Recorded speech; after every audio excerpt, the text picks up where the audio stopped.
Hello, hello. Welcome to the series, The Six Ghosts of Fear.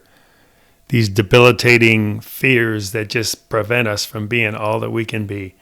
You know, this world, if we could, each of us as individuals, eliminate fear, just imagine what kind of a great world we would have. Holy cow, it would be amazing. People would be happy and joyful, and they would be trying things and doing new things, and oh my goodness, just think of that world, right? State of mind, we learned that earlier, right? Fear is just a state of mind. We can control our minds.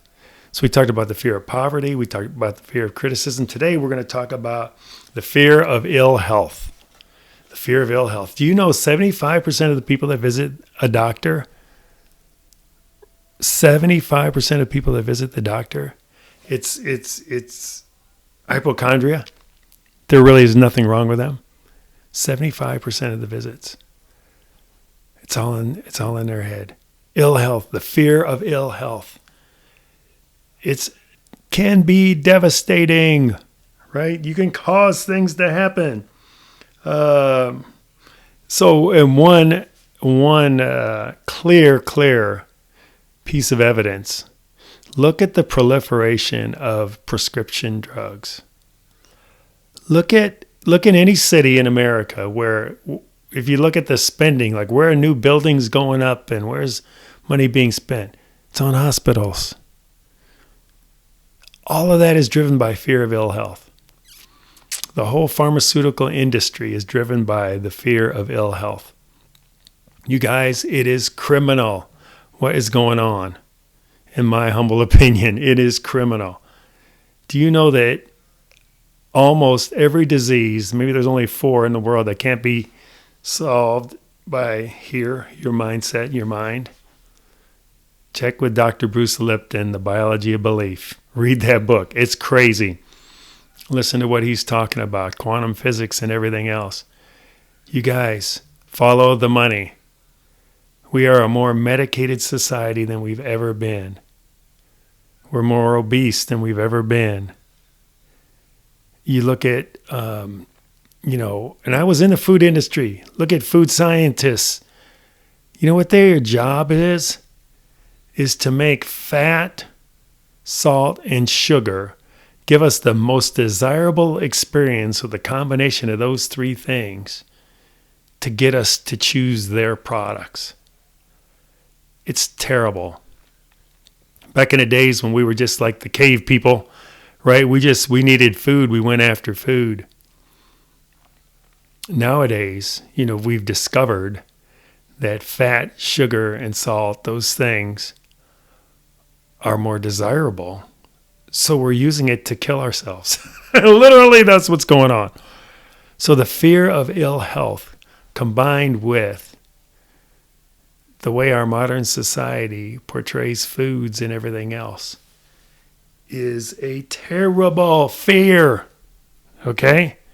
Tell you a story. Back in the flu epidemic, back in the World War times, the New York mayor, this big flu epidemic, sound familiar? The mayor at that time did a great job. He called all the newspapers and he said, no scare headlines about this flu epidemic. I don't want any more. Shut them off. You know why? Because he knew that the damage of the fear of a potential flu epidemic would do. It would kill many more people than the actual epidemic. So he was able to do that, and it passed without incident, this major flu epidemic that was going to hit New York. Sound familiar, you guys? Fear of ill health. It's criminal. People use it. I know people that's why we're jacked up, is because we're people, and people are greedy.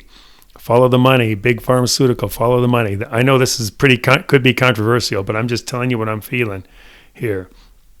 And one of the 2 things that drive the fear of ill health most, disappointments in business and in love, are the major causes of the fear of ill health. So if you get disappointed in business or in love, your love relationship, that can lead to this fear of ill health. you can start on that downward spiral of the fear of ill health. So some symptoms of the fear of ill health: autosuggestion. If you're just saying, "Oh man, I think I'm coming down with some," "Oh, I think I've got the," if you auto-suggest it, guess what? It's going to happen. Hypochondria. Of course, we all know what hypochondria is, right? It is like, again, listening to the media or whatever, and you get yourself all in a tizzy. All of a sudden, you're experiencing the same symptoms you're reading about. Lack of exercise. All right, people who are just like, yeah, I don't feel like exercising. Exercising is not for me. That is a fear of ill health, right there. Susceptibility. If you're susceptible to just everything you hear.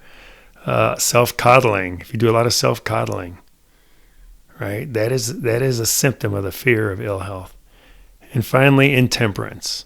Abusing alcohol, narcotics, any kind of addictive behavior. That is a symptom of a fear of ill health. So again, you guys, this is all about awareness. Don't beat yourself up. Everybody will experience these things. But again, it's about awareness. The more aware you are of these basic fears, the more you can overcome them. So until tomorrow, hang in there. Let's keep going, you guys.